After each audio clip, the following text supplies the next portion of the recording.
ada di rumah-rumah di akhir bulan yang ke-9 ini, bahkan juga kita semua yang ada dalam rumah Tuhan di sini. Ketika kita merenungkan apa yang telah kita alami sepanjang 9 bulan perjalanan di tahun 2020 ini, maka kita harus menyikapinya dengan sikap bersyukur kepada Tuhan. Karena kemurahan kasih-Nya, karena kebaikan-Nya, maka syukur yang akan kita lakukan itu karena Ia telah mengaruniakan kepada kita nafas yang masih kita hirup, kekuatan, kemampuan, kesehatan, bahkan hikmat yang berfungsi menopang dan memfasilitasikan seluruh kehidupan kita secara pribadi, secara keluarga, bahkan juga persekutuan kita sebagai umat Allah. Kita bersyukur kepada Tuhan karena berkat hari ulang tahun yang kita rasakan, ulang tahun kelahiran, ulang tahun pernikahan, berkat-berkat materi yang selalu Tuhan siapkan di dalam keluarga-keluarga kita, berkat-berkat rohani, bahkan juga berkat pemulihan dari kesehatan yang kita alami dari tengah-tengah penderitaan kita. Kita juga bersyukur kepada Tuhan karena kita juga diperhadapkan dengan begitu banyak tantangan alam yang memperlihatkan kekuatannya. Di akhir-akhir ini juga kita selalu merasakan gempa yang sangat kuat.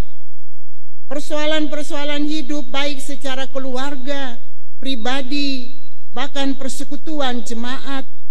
Persoalan-persoalan ekonomi dalam hidup rumah tangga kita masing-masing. Bahkan ada kegagalan-kegagalan yang kita alami. Ada kerugian-kerugian yang kita rasakan.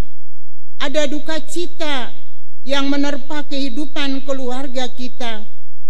Bahkan kita menghadapi pandemi COVID-19 ini, wabah virus corona yang sudah berlangsung beberapa bulan bagi kita. Tetapi kita mau merasakan bahwa bagaimana tangan Tuhan mengasihi kita. Kasih Tuhan selalu kita rasakan, karena kasih Tuhan itu melebihi apapun yang kita hadapi. Boleh kita menyimak dengan arif, boleh kita rasakan dengan bijaksana bahwa Tuhan tidak pernah menjanjikan hidup kita itu berlangsung tanpa tantangan. Tetapi yang Tuhan janjikan adalah penyertaan ketika kita menghadapi berbagai macam persoalan kehidupan dalam kehidupan kita. Pertanyaan bagi kita masing-masing saudara, pribadi secara keluarga, apakah yang harus kita buat? Apakah yang harus kita lakukan untuk membalas segala kebajikan Tuhan? Untuk mau memberikan sesuatu yang nyata kepada Tuhan. Di dalam Mazmur sebagai nats pembimbing kita tadi, pemazmur katakan, apa yang harus kita buat untuk Tuhan atas segala kebajikannya, kasih setianya, anugerahnya dan berkat penyertaannya kepada kita. Ia katakan bahwa aku mau mengangkat piala keselamatan, aku mau menyerukan nama Tuhan, aku akan membayar natsar kepada Tuhan di depan seluruh umatnya. Itulah janji pemazmur, itulah komitmen daripada pemazmur ketika ia dilepaskan daripada belenggu kekuatan hal-hal yang memangnya dia rasakan. Seolah-olah begitu banyak tantangan, begitu banyak masalah yang membawa dia sangat-sangat tertekan dan menderita. Ia berkomitmen di hadapan Tuhan dan ia katakan bahwa ia akan tetap setia kepada Tuhan. Ia mau memiliki Tuhan di dalam kehidupannya. Ia mau mengasihi Tuhan dengan segenap hati. Ia mau beribadah kepada Tuhan dan hanya kepada Tuhanlah ia percaya dan ia beribadah. Karena ia pernah katakan, tidak ada Allah lain selain Allah yang kusembah, Allah orang Israel, dan juga bagi kita Allah di dalam Yesus Kristus. Saudara-saudara jemaat yang dikasihi Tuhan, bacaan kita di hari ini dia mengkisahkan tentang kecenderungan umat Israel yang gampang sekali tidak setia kepada Allah mereka. Mereka selalu melawan akan kuasa Allah. Ketika mereka ada di dalam kesenangan, mereka selalu melanggar apa yang sebenarnya harus mereka lakukan. Namun nanti ketika mereka berada di tengah-tengah penderitaan, tekanan-tekanan hidup, barulah mereka mengeluh. Mereka bersungut-sungut kepada pimpinan mereka, kepada Musa. Mereka gampang dengan mudah berbalik daripada Tuhan mereka. Mereka gampang sekali tergoda menyembah kepada Allah lain, berhala-berhala.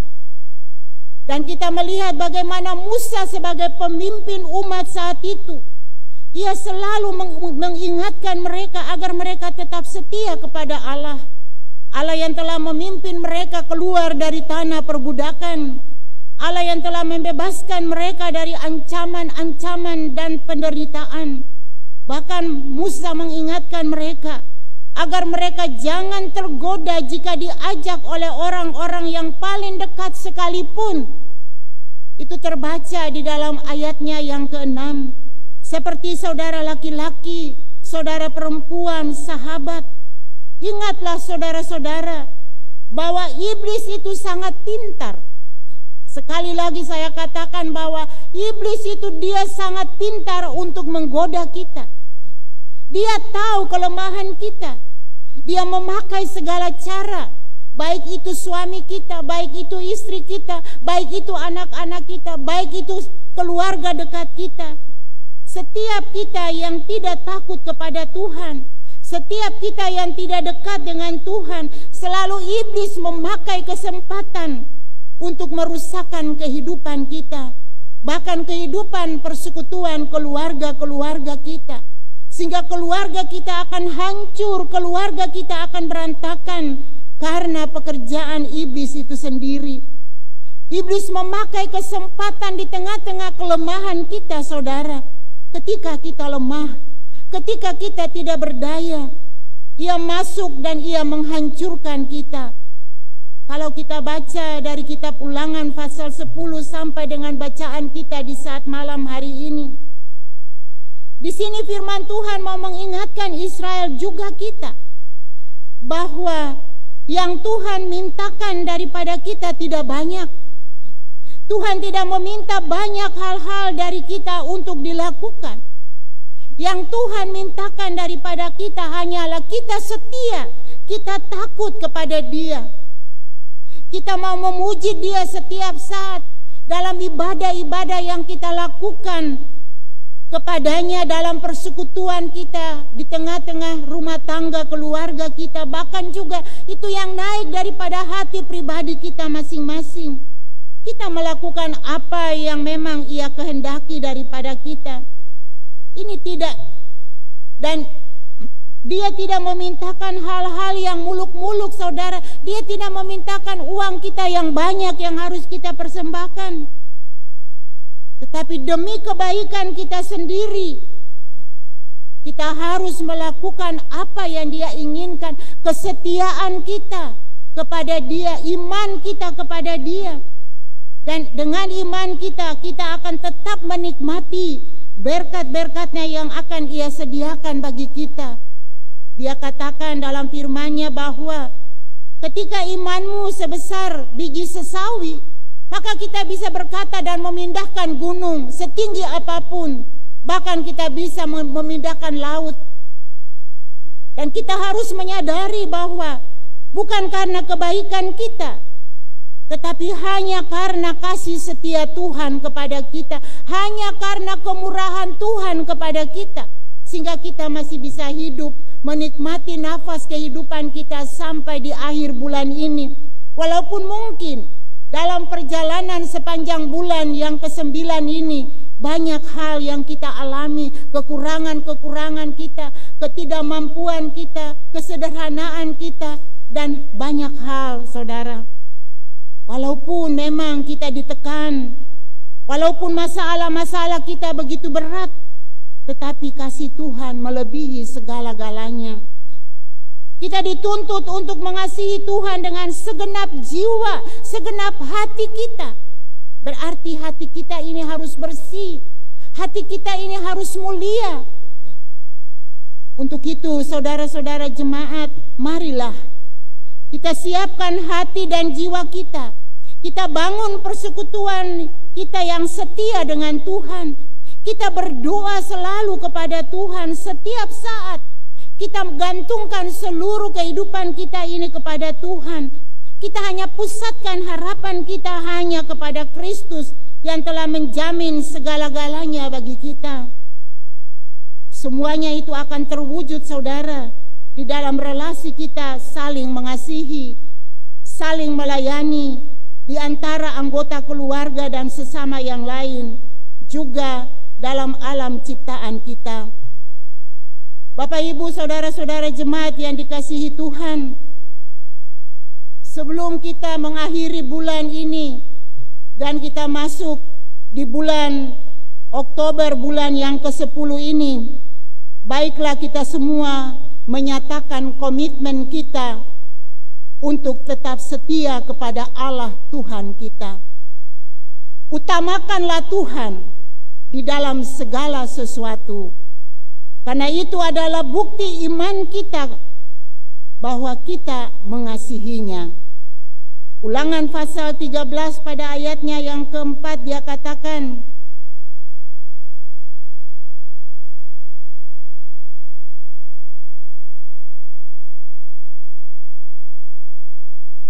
Tuhan Allahmu harus kamu ikuti, kamu harus takut akan Dia.